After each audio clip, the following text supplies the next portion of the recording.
our determination to become one of the world's greatest service companies. For the first half of 2024, Cathay Group, including our airlines, subsidiaries, and associates, reported an attributable profit of $3.6 billion. And this compares with a profit of $4.3 billion in the first half of 2023. Our airlines and subsidiaries, Cathay's growing government, are 23. The pleased to announce the first interim dividend for shareholders for the first half of 2024, totaling approximately $1.3 billion.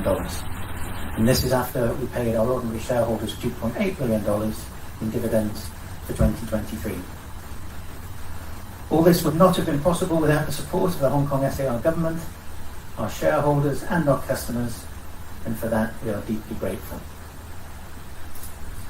The success of our rebuild is also evident in our ability to add more flights and destinations for our customers. All of Cathay's aircraft that were in long-term parking have now returned to service, and we remain on track to reach 100% of our pre-pandemic flights within the first quarter of 2025 as planned. With our unique position of having deep roots in Hong Kong, being proudly part of China and connecting the world, we will continue to build Hong Kong as an international aviation hub that connects people to the most exciting places in the world. As a group, which includes Cathay Pacific and HK Express, we currently fly to more than 80 passenger destinations across the globe, a figure which will rise to 100 within 2025.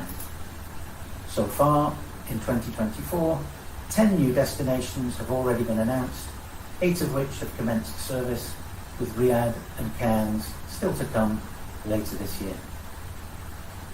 Our recruitment and training to fuel this growth is on track. Our group headcount will increase by 5,000 people this year to a total of 29,000. We're also very proud that this year Cathay Pacific was named among the top 5 best airlines in the world in renowned industry rankings, and that our economy class was voted the world's best. These industry accolades and achievements are entirely due to the tireless support and dedication of everyone at Cathay. The important strides we have made over the past year are a testament to our resolute confidence in the future of Hong Kong. Looking ahead, we are more committed than ever to contributing to our city's success as an international aviation hub and being a positive force that moves people forward in life. I would like to extend my sincere gratitude to all of our customers for the incredible support they have continued to show us, as well as to everyone at Cathay whose phenomenal efforts have enabled Cathay to achieve so much and will continue to propel us from strength to strength in the future. Thank you. Thank you, Mr. Chair. Before we take your questions, kindly note our CEO Ronald will also provide a recap of some of the key points in Cantonese in his closing remarks towards the end of the press briefing. An electronic copy of the Chair's opening remarks, the CEO's closing remarks, and the press release will be sent to you by email and will be available for download using the QR code at the media reception desk. Now, on to your questions. If you would like to ask a question, please raise your hand. I'll call on you and one of our colleagues will hand you a microphone. Please state your name and the media organization you work for. Kindly limit your questions to a maximum of 2 so that we can respond to as many media friends as we possibly can. So now on to the questions. Okay. Danny, Bloomberg. Danny Lee, Bloomberg News. I've got 2 questions. First of all, you've said in the previous results briefing that you're going to put more focus on the transit travellers. So with that in mind, what kind of impact and effect will that have on the business and on the bottom line going forward? And secondly, can you give me a sense of how demand is going to be for the next 6 months? Do you still see that being as robust and as healthy for both ex-Hong Kong OD and also transit travel? Thank you. Thanks, Danny. I think, Lavinia, will you handle those? Thanks, Danny, for your question. So in terms of our traffic mix, obviously, Cathay Pacific is a global network carrier. So we carry passengers not just to and from Hong Kong, but also a lot of connecting passengers via Hong Kong as a hub as well. So I think last year, when we are still rebuilding our capacity, we put more focus on demand out of Hong Kong, making sure that we satisfy all the Hong Kong passengers' demand and also bring in more passengers to Hong Kong. So that was our key focus last year, whereas we did deprioritize connecting passengers a bit. But now that we are continuing to rebuild our capacity, obviously we need to fill up our flights, and we will also be proportionally taking more connecting passengers. Obviously, also to rebuild Hong Kong's status as an aviation hub. So yes, we can see that the mix of our traffic will change. That will have an impact on both load factors and yields as a mix, and then we obviously will continue to optimize that mix in order to bring the best commercial benefits to ourselves. So I think that's the first question. Then can you repeat the second part? Oh, okay. Next 6 months for overview and transit. Sure. I guess in terms of passenger travel, overall we are still seeing a robust demand, both out of Hong Kong and elsewhere. Of course, in Hong Kong, we do see there's more competition coming in, and that is not unexpected. We do expect that as Hong Kong borders reopen, now it's into the second year, ourselves, of course, we will be bringing back more capacity, the same as some of our competitors as well. So I think overall, I think we are seeing more balanced demand and supply. But overall, I think demand is still quite strong. So like for this summer, we are still seeing very robust demands. And for some of the long weekends in particular out of Hong Kong, we are still seeing good demand overall. Thank you, Lavinia. Kenneth.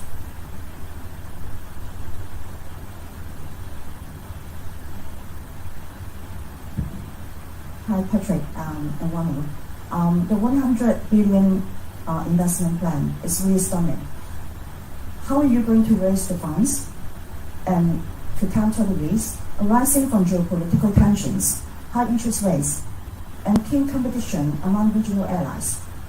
If the returns are not as good as expected, how are you going to prevent the group from becoming debt-ridden, which may cause another financial fallout and may drag down your company? Thank you. Thanks, Kenneth. Look, I think we're in an extremely exciting phase at the moment. The last 2 years we've been focused on rebuilding after the events of the pandemic, and so we're moving out of that phase. We'll be at 100% of pre-pandemic flights by the first quarter of next year, and so that really enables us to focus on the future. We remain absolutely confident in the future of Hong Kong and the Hong Kong International Aviation Hub. And it's important to remember that the 3-runway system comes on board entirely at the end of this year. And so in order to continue to drive the growth which is required to service the 3-runway system and to provide the connectivity that the Hong Kong International Aviation Hub requires, the investments that we're making, we believe are extremely positive for the future development of Cathay Pacific. As you've seen, it covers fleet, so narrow body, regional wide body, as well as long haul wide body, as well as freighter aircraft, cabins with some really exciting new cabin products, and new flagship lounges in various locations. So we're covering all aspects of the operation, and we believe that our customers in Hong Kong and internationally have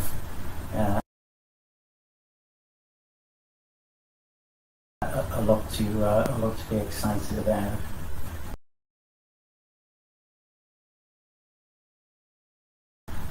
In terms of funding, obviously we're confident that the results that we continue to drive will be sufficient to fund the investment program. We have a cautious and prudent approach to financing and to liquidity, as you've seen in recent years. We're very confident that will continue. But we take a responsible approach to these investment plans, and we ensure that we build in a degree of flexibility so that, should there be unexpected occurrences along the way, that we're able to flex our plans accordingly and not be locked into plans which causes difficulties in the future. Thank you, Mr. Losses from Hong Kong. Thank you. Ronald, you take the HK Express. HK Express made a small loss in the first half of the year, but long term we are still very confident about HK Express as a LCC, the only LCC based in Hong Kong, and we are taking different measures to improve. Has been facing two main challenges. The first one is part of their fleet, which are A320neo. They have 10 of them, facing some global engine issue because those fleets are equipped with Pratt & Whitney engine. And as we all know, I think this engine has been facing some issues worldwide, and therefore a number of those aircraft are on ground and not being able to generate revenue for HK Express in the short term. The second issue HK Express is facing short term is the very keen competition among the short-haul carriers based in Hong Kong, as well as the foreign carriers, the low-cost carriers flying into Hong Kong. They are facing bigger ticket price pressure right now, but we believe in the long-term future of HK Express as a model, and we will continue to improve our ability to bring our customers to more places, leisure destination mainly from Hong Kong. So I think we remain committed, and we'll continue to invest more into growing HK Express. And in fact, after the pandemic, HK Express has been the growth engine for the group. At the moment, they are already at 140% of pre-pandemic flights, and will keep growing. Thank you. Thank you, Ronald. The lady in front.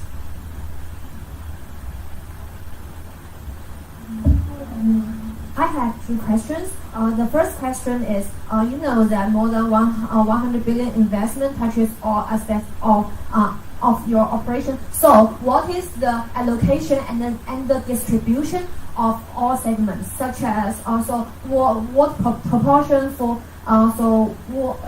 what proportion for the fleet and what proportion for airport lounges, and so how many profits can it bring to the taxi or even to the supplier? The second question is your profit your profit in the first half of 2024 was down about 15%. So what is the reason of it? So could you please elaborate on it? Thank you. Sure, thank you very much. So in terms of the investment program, each individual investment that we've made, including today's investment of the 30 A330-900s, each of those announcements has an approximately quantified number. I'm not sure if Rebecca wants to expand on the sort of approximate breakdown by category. Maybe we can do that in a couple of minutes. But I think the important point is that we have tremendous confidence in the future of the aviation hub, and that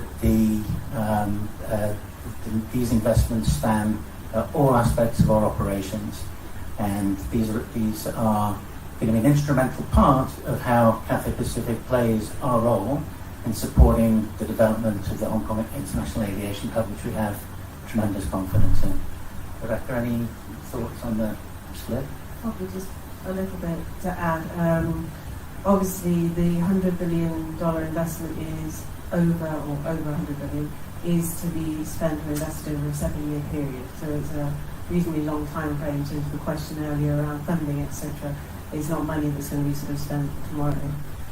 In terms of the split, unsurprisingly, the biggest proportion is related to fleet. So we have now on order over 100 aircraft, so the largest proportion is fleet, and then the smaller proportions will be tied to product and lounges, etc. So yeah, we don't sort of share a specific split, but yeah, the largest proportion is fleet. I think the other point to make is that a very significant part of the fleet investment is replacement. You know, every airline has a replacement ongoing as part of the fleet ages. It needs to be replaced. It needs to be modernized. And so, you know, those fleet numbers are not all in growth, but there's some growth, obviously, as you can see. But there's also a very significant amount of replacement. So, obviously, when we look at the total capital involved, we project the revenues associated with that, and we have a very cautious and prudent approach to our investments to ensure that we're optimizing the returns for our shareholders through the investments that we make.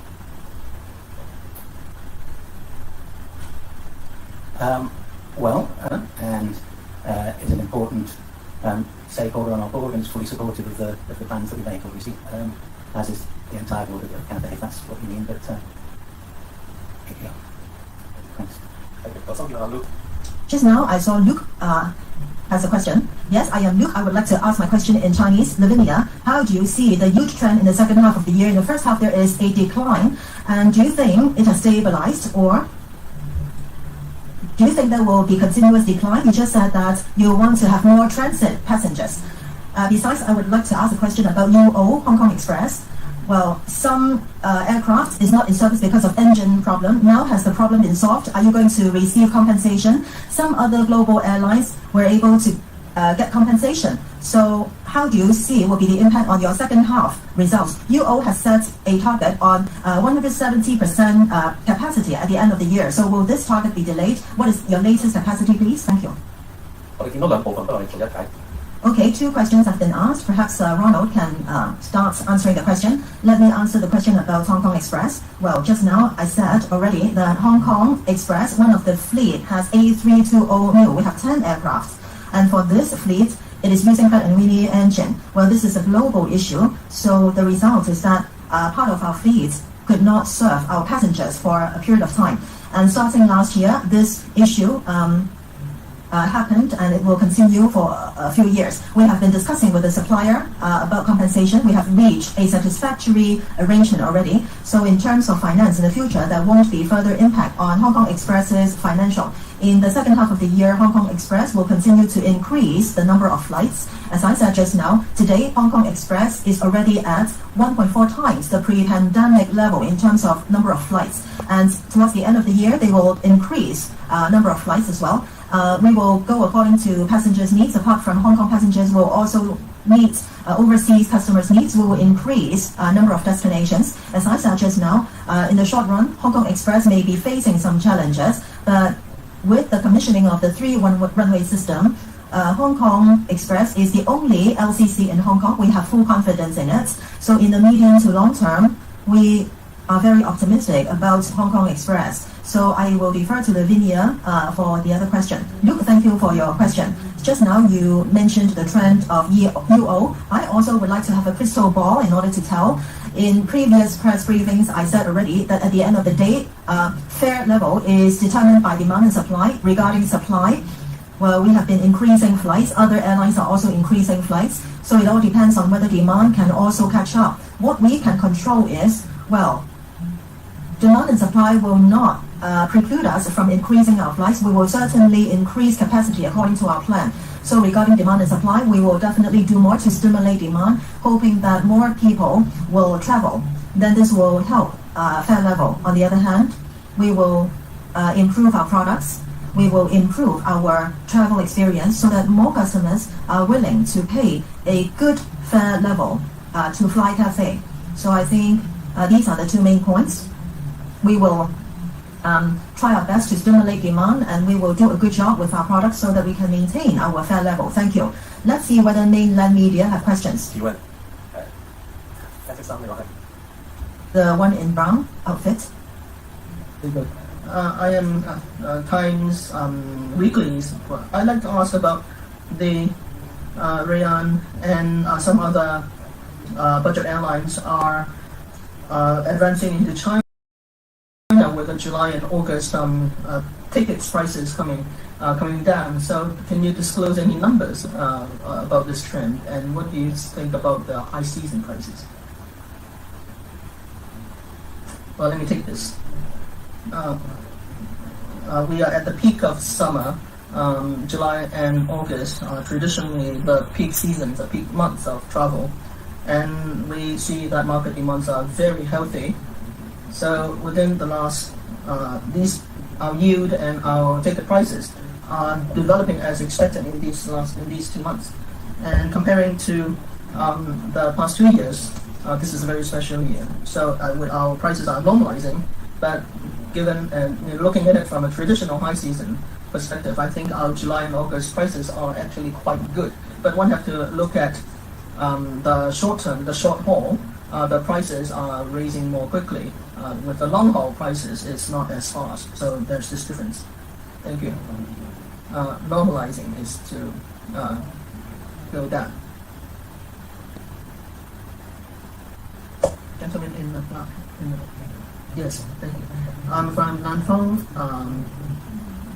annual report. I have 2 questions. First is that we're delighted to see that Cathay has sponsored the Olympic an Olympic item, and this team has won a silver medal.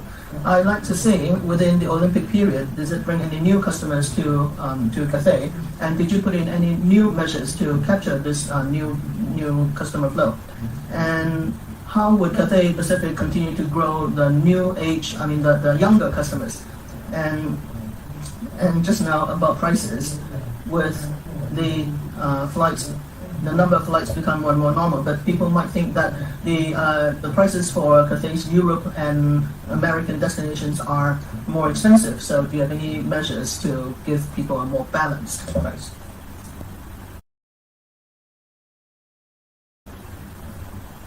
First of all, we are in midst of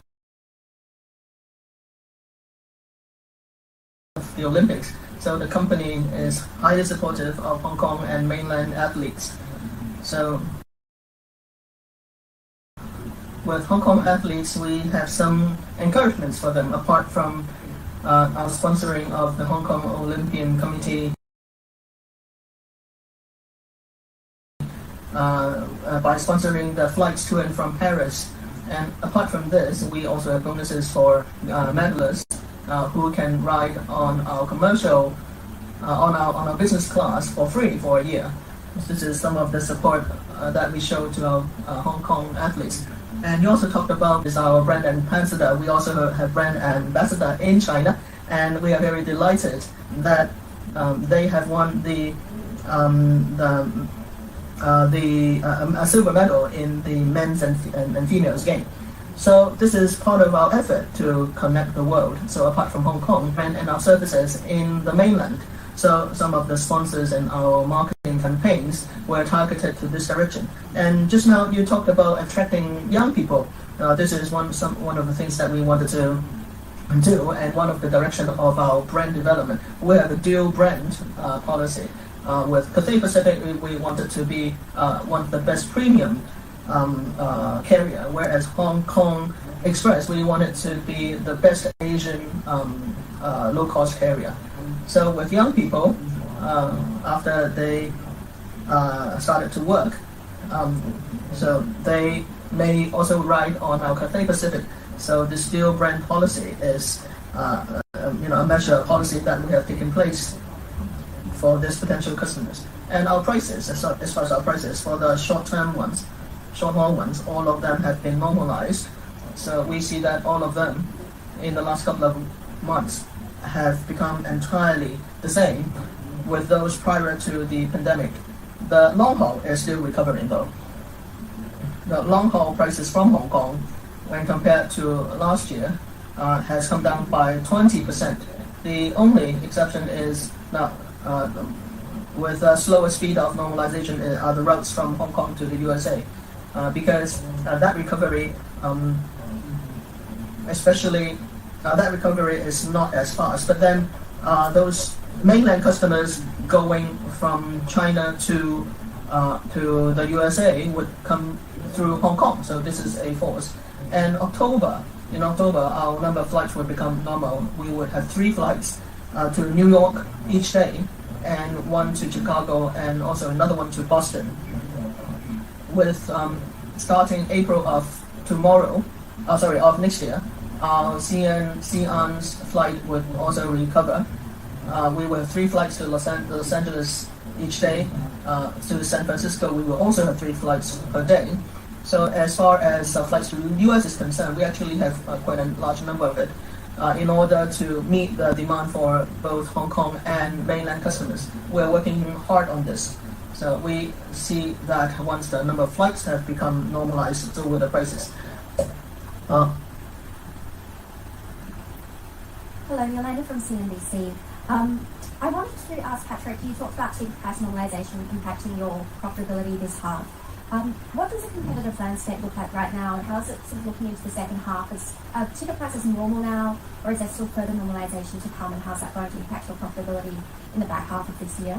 And then last time we were here in March, we spoke about the significant issues facing the aviation sector, and I recall one of the things that you talked about was trade flow balances and how that was impacting load factors. And I wonder if you can give us an update on sort of how that's looking now for Cathay Pacific.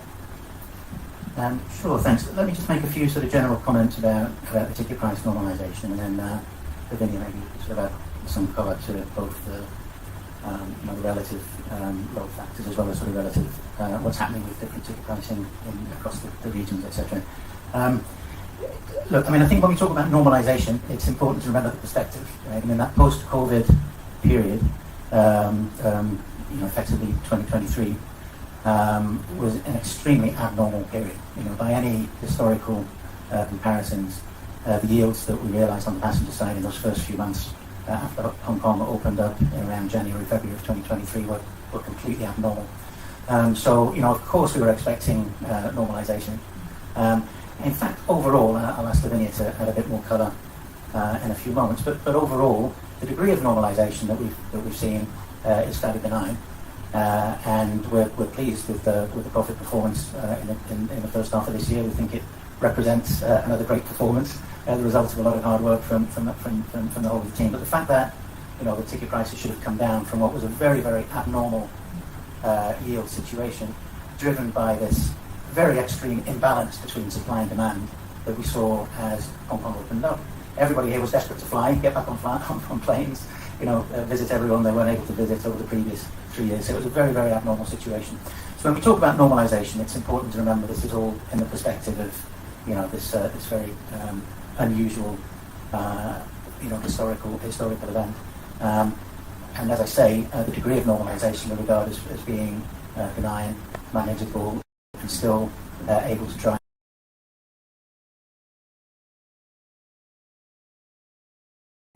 what we feel is a very positive result for the first half of 2024. Yeah, Lavinia, maybe some words on the degree of normalisation across the regions, and also the question about load factors, etc. Thanks, Yolanda. Well, again, repeating what the Chair has said, I think fare normalisation is something that we had expected. So even last year, when we were really enjoying quite high fares, we were already saying that it will normalise. We promised that fares will go down as supply demand become more balanced, and this is exactly what's happening. Not just in Hong Kong, I think if you look around the world, other countries are seeing exactly the same normalisation. So this is totally normal and is expected. So again, out of Hong Kong, I think because this is what all we are more interested in. Also repeat some of the points that Ronald has made when just answering the previous question. I think normal fares already. So I think within the region, because we have been adding a lot of capacity, our competitors have also been adding. So I think regional markets, because of competition, fares have really normalized. And on long haul, like Ronald has mentioned, I think on many routes, actually compared with last year, we are also seeing double-digit fare normalization. In many cases, over 20%. I think the exception is basically US and Canada, where we are seeing fares are still relatively on the high side, but again, because demand is so key, not just out of Hong Kong, but also out of Chinese mainland, but whereas supply, even though we are adding very quickly, actually some of the competitors are not adding back as strong as quickly as possible. So that has an impact on fares on that side. But overall, we do see that fares are really normalizing, and again, that is something that is totally expected. So on our side, I guess what we'll do is maybe also repeating what I just said, we'll continue to basically elevate our own product and customer experience so that we can still, Cathay Pacific in particular, we are a premium carrier. We don't just compete on prices, we compete on value. So by providing more value to our customers, that is one way of basically sustaining our fares heads use. Yeah. Thank you, Lamini. Yeah, I think maybe just add a couple of points as well. One is that the strong profit performance now through 23 and 24, it's not just a yield story. There's no question that the company is benefiting greatly from the restructuring that we achieved during the last few years, and so we're in great shape as a company as we complete the rebuild up to 100% of pre-pandemic flights by the first quarter of next year, and then enter into this investment phase. We've done a huge amount of work on the cost base as a result of the restructuring we did during the crisis, which puts us in really good shape. And back to the investment question, the big numbers that we've announced today. Cathay Pacific was in the top 10 premium airlines in renowned world rankings last year. We're now up in the top 5. We want to keep moving up those rankings. We want to get back to being the very best in the world. And this requires investment, right? So, we need to invest in the customer product, in the fleet, in the cabin, in the lounges, etc., to be able to maintain the premium pricing position that we've enjoyed. And we believe firmly that that combined with the very sustainable cost base which we've achieved thanks to the restructuring during COVID puts us in a very strong position for the future. And this is what Hong Kong requires. Hong Kong requires a home carrier which is absolutely focused on growth and on driving the Hong Kong international aviation hub forward in the three runway system era. Okay. Thank you, Mr. Chair. 我想睇睇有冇香港嘅電視台。 Let's see whether there are any questions from Hong Kong TV stations. Cable news, please. Cable TV, and I would like to ask my question in Cantonese. 頭先 Ronald 提 Just now, Ronald said that short-haul fares have normalized already for long haul. How long do you think the trend will continue? Can you repeat in Cantonese the situation? Now, quite many customers have negative comment on service. For example, overbooking of flights or tickets. As a Hong Kong airline, how are you going to improve service quality? Are you worried that Hong Kong's international image will be affected? Thank you. Thank you for your question. Let me repeat my points about fares in Cantonese. Well, since the beginning of last year, since the reopening of Hong Kong, Cathay Group has been working hard to rebuild our capacity.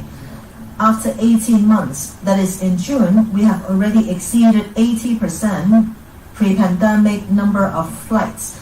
And there are a few moments to go to reach first quarter next year, and our target is to reach 100% pre-pandemic level. So we are rebuilding according to our schedule.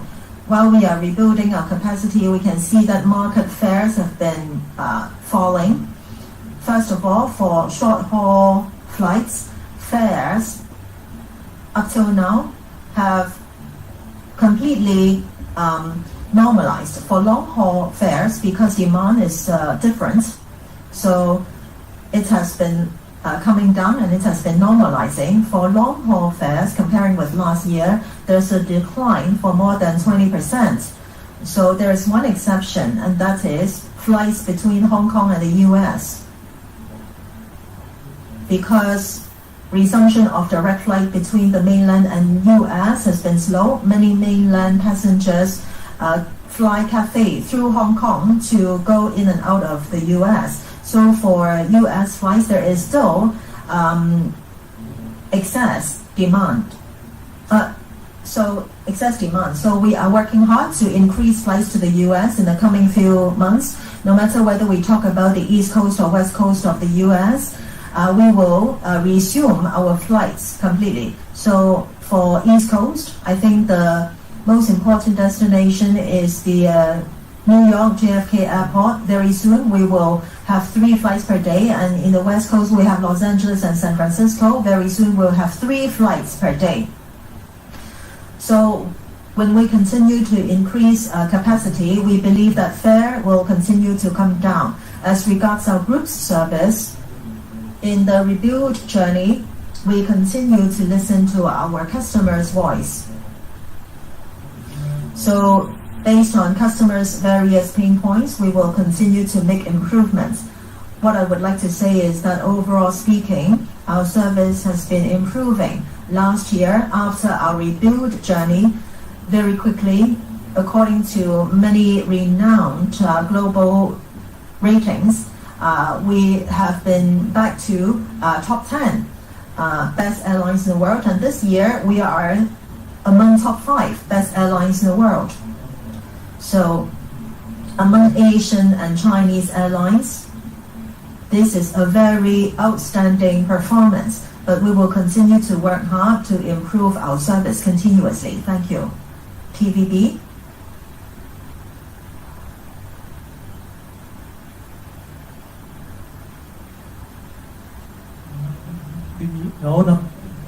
This is TVB. I have 3 questions for you. The first is, with buying of the new Airbus models, what kind of considerations did you have? Have you considered Boeing?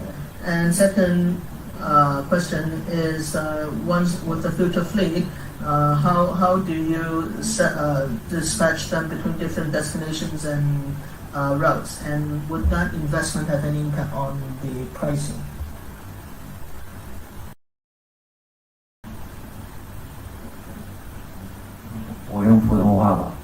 I'll use Putonghua to answer your question.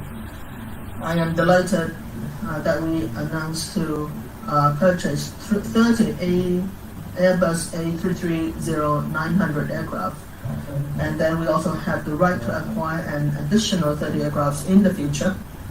This is since last year we announced our investment in narrow body and freight carriers, and on top of this is a new announcement. We're delighted, and all in total we have already ordered more than 100 aircrafts, and we also have the right to order to acquire another 80 in the future. Now with A330-900 is a choice that we made after we have looked through the market with various models. This product, we will put it in service for short trips in Asia, including to the mainland, South Asia and Southeast Asia. Your second question about the deployment in destinations and destinations. We have our traditional 777-9, those would be for traditional routes, and the Airbus 350, the newer ones, is also responsible for the long hauls, and the short haul we deploy 330 and the traditional 777.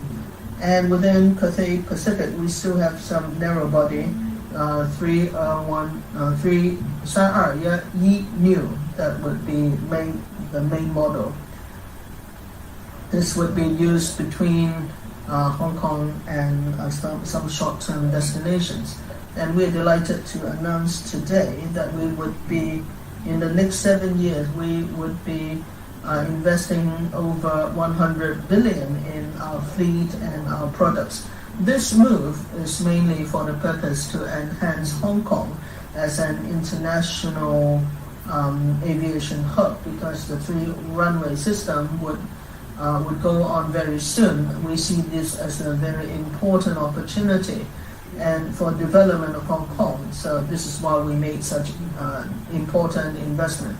And the new aircraft and new products would further enhance the experiences of our customers.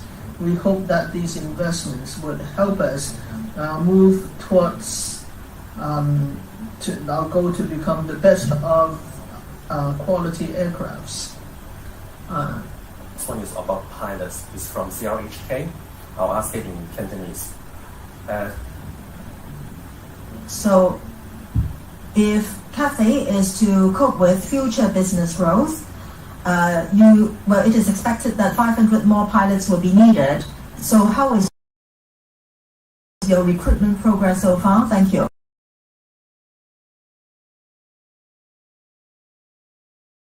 Thank you for the question. Well, we are progressing as planned. So in first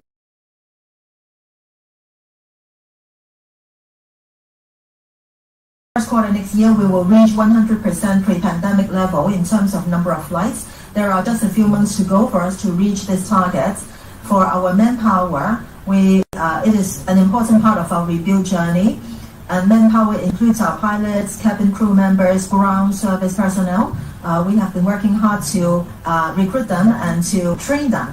For pilots, well, we are working very hard to train and recruit them. Our progress has been very good. In order to reach 100% targets, and we have to train 300 more pilots. For these pilots, well, some of them are in training program already, and in the coming months, they will begin to serve our group. So everything is progressing as planned. Our target stays the same. In Q1 next year, we want to reach 100% pre-pandemic level in terms of number of flights. Times. 下一個問題係環球時報嘅。 Next question is from Global Times. So we realized that since 2023, Cathay Pacific has been increasing expansion and brand publicity in mainland China. So how do you rate your achievement so far? Can you let us know your future plan in this regard? This is from Global Times. Yes, thank you. 环球时报的，因为我们 After the pandemic, our positioning of Cathay is very clear. We are rooted in Hong Kong. We are proudly part of China, and we connect the world. So in the last 18 months, we have done a great deal of work, regardless whether it's brand building, service rendering, or recruitment of staff. We have done a great deal of work. These works have step by step shown that customers in the mainland are recognizing our efforts. Lately, there has been videos about our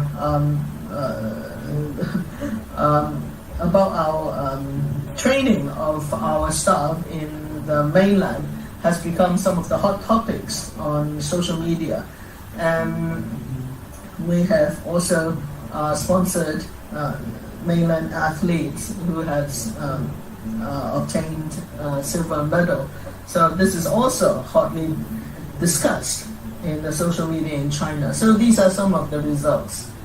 And also with service upgrading, we also work with the demand of our customers as it relates to our language uses.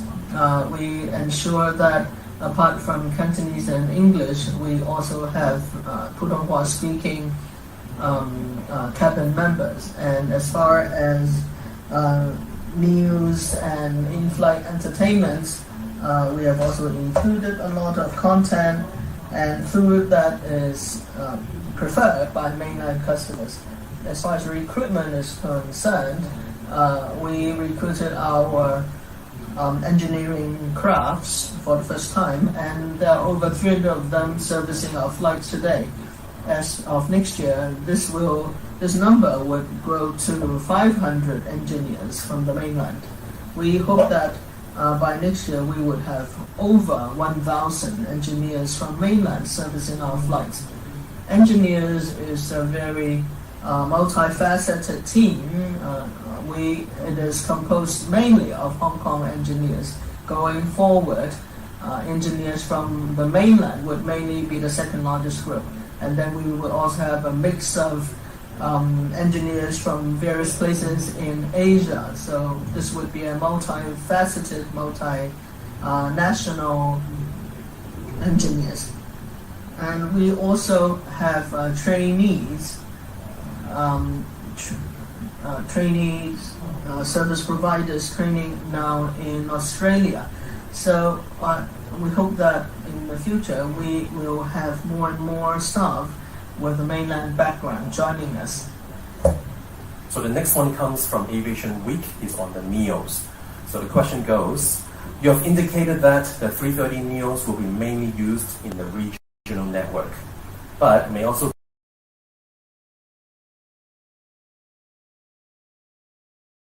be used for long-haul routes too. Can you tell us more about your thinking on how and when the NEOs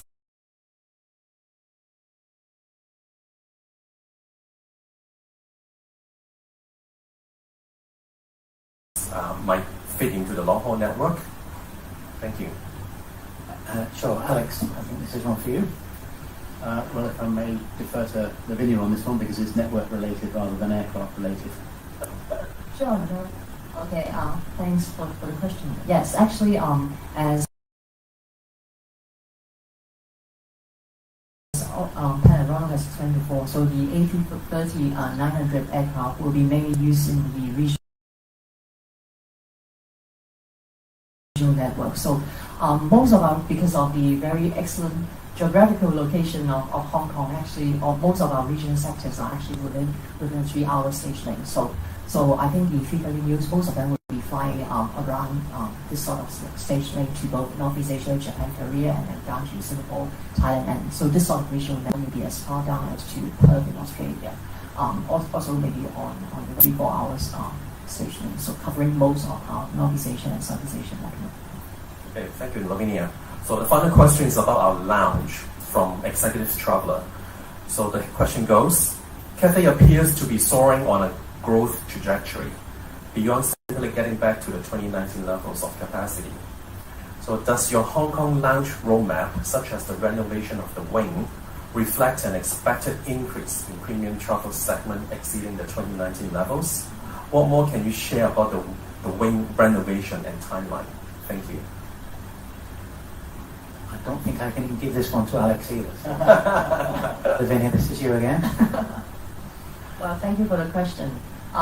As mentioned, we'll continue to invest in our products both in the air and on the ground. So lounges are really one of our signature products, and it has helped us win a lot of awards and also customer appreciations as well. So we'll continue to invest in our lounges. So this particular question is about our lounges at the Hong Kong International Airport.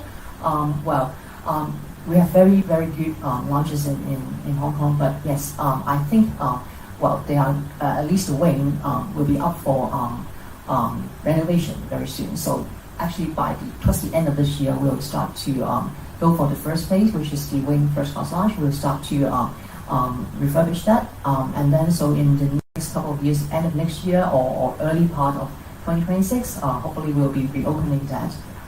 That will also be the time when we will be welcoming our 777-9 with new first class cabins. So if we can have a first class lounge in Hong Kong together with the launch of the new first class product and 777-9, that would be really great news. Then after the wing first, then we will also progressively refresh our other lounges in Hong Kong as well. So the wing business and then subsequently the other lounge appear. So I think we do have a timetable to gradually renovate our lounges in Hong Kong in line with also the free-runway system opening. So we do expect a lot more passengers, a lot more premium customers as well. So we will be adjusting or actually enlarging our size of our lounges just to cater for all these customer requirements. Okay, thank you, Lavinia, and thank you to all our speakers. And of course, thank you for all the questions. So I would now like to invite our CEO to summarize the vital key points in Chinese before we end the briefing today. Ronald, please. 大家好。 Greetings, everyone. Once again, thank you for attending today's press briefing. I am pleased to share with you that Cathay Pacific has achieved significant results in our rebuild journey. In the future, we'll focus on both quality and quantity development and embark on a new chapter. Regarding our interim results data, just now our chairman has summarized them, and the details are published in our announcement, so I won't repeat them. This year's interim results are very encouraging, allowing us to fully repay the 19.5 billion Hong Kong dollar investment and pay a total of 2.44 billion Hong Kong dollars in dividend to the Hong Kong SAR government. At the same time, we can distribute the 2024 interim dividend to ordinary shareholders and will make over 100 billion Hong Kong dollars of investment for the future. This significant investment is committed to moving forward for our customers, our employees, and our home, Hong Kong. As an aviation group deeply rooted in Hong Kong, we have been working hard for the successful development of Hong Kong's international aviation hub. With the upcoming completion of the 3-runway system, Hong Kong's aviation industry will enter a new era. This is a very exciting moment. Therefore, in the coming 7 years, we will invest more than 100 billion Hong Kong dollars in major investments, including in areas like fleets, cabin products, lounges, digital upgrade, and sustainable development. To further enhance customer experience and tie in with the completion of the airport's 3-runway system to consolidate Hong Kong's status as an international aviation hub and realize our vision of becoming one of the world's greatest service brands. Our investment includes today's announcement of an order for 30 Airbus A330-900 passenger aircraft with the right to purchase an additional 30 aircraft. This regional wide-body passenger aircraft is expected to be delivered gradually starting in 2028 and join the Cathay Pacific fleet to mainly serve Asian routes. Together with the latest order, Cathay Pacific will receive more than 100 new generation aircraft in the future and has the right to purchase more than 80 additional aircraft, involving different types of aircraft, including narrow-body aircraft, regional wide-body aircraft, long-haul wide-body aircraft, and large freighter aircraft. This significant investment will further enhance and expand our fleet. We also plan to launch a number of new cabin products and lounges in the next 3 years to provide customers with a better flight experience. This year, we eagerly await the launch of the new Aria Suite and Premium Economy Class cabins on the redesigned Boeing 777-300ER aircraft later this year. And with the arrival of the first Boeing 777-9 aircraft in 2025, joining our fleet, next year we will also provide customers with a new first-class cabin experience that is world-leading. And then in 2026, we will introduce a new business class cabin with flat beds on the existing Airbus A330 aircraft. In addition, in the coming few months, we will gradually provide free in-flight Wi-Fi to business class customers and Diamond Card members. In terms of ground services, Cathay Pacific will launch newly designed flagship lounges in Hong Kong and Beijing in the coming 3 years. And in New York JF Kennedy International Airport, we will open the first exclusive Cathay Pacific lounge. We will continue to increase investment in catering and in-flight entertainment to provide customers with a more satisfying and high-quality experience. Cathay Pacific will continue to leverage our unique advantages of having deep roots in Hong Kong, being proudly part of China and connecting the world. And we will continue to consolidate Hong Kong's status as an international aviation hub and connect customers to exciting cities around the world. The number of passenger flights of our group is expected to return to 100% of the pre-pandemic level in Q1 of 2025. In order to cope with our business redevelopment, the number of employees in our group will have a net increase of 5,000 this year, and at the end of the year, we will have more than 29,000 employees. Currently, our two airlines, including Cathay Pacific and Hong Kong Express, fly passenger flights to more than 80 destinations around the world. And the number of destinations is expected to increase to 100 in 2025. In addition, we are honored that Cathay Pacific's services and products have been recognized by the industry and our customers. Cathay Pacific, as the group's premium airline, has been selected as one of the top 5 best airlines in the world by a famous aviation rating organization, and has been rated the world's best economy class.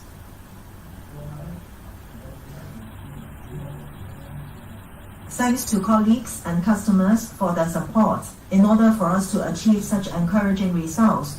So I would like to sincerely thank my colleagues for sticking to their jobs and enabling us to achieve fruitful results. I'm also very grateful to our customers for their strong support. Cathay Pacific will continue to adhere to the concept of feeling good to fly, and aims to be a company that employees, customers, shareholders, and all sectors of society will follow. Finally, I reiterate that Cathay Pacific is confident in Hong Kong's prospects and will continue to contribute to the prosperity of Hong Kong's international aviation hub. Thank you. This concludes today's media briefing. If you have any further questions, please email them to press@cathaypacific.com. Thank you very much for joining us. Have a good day. Thank you.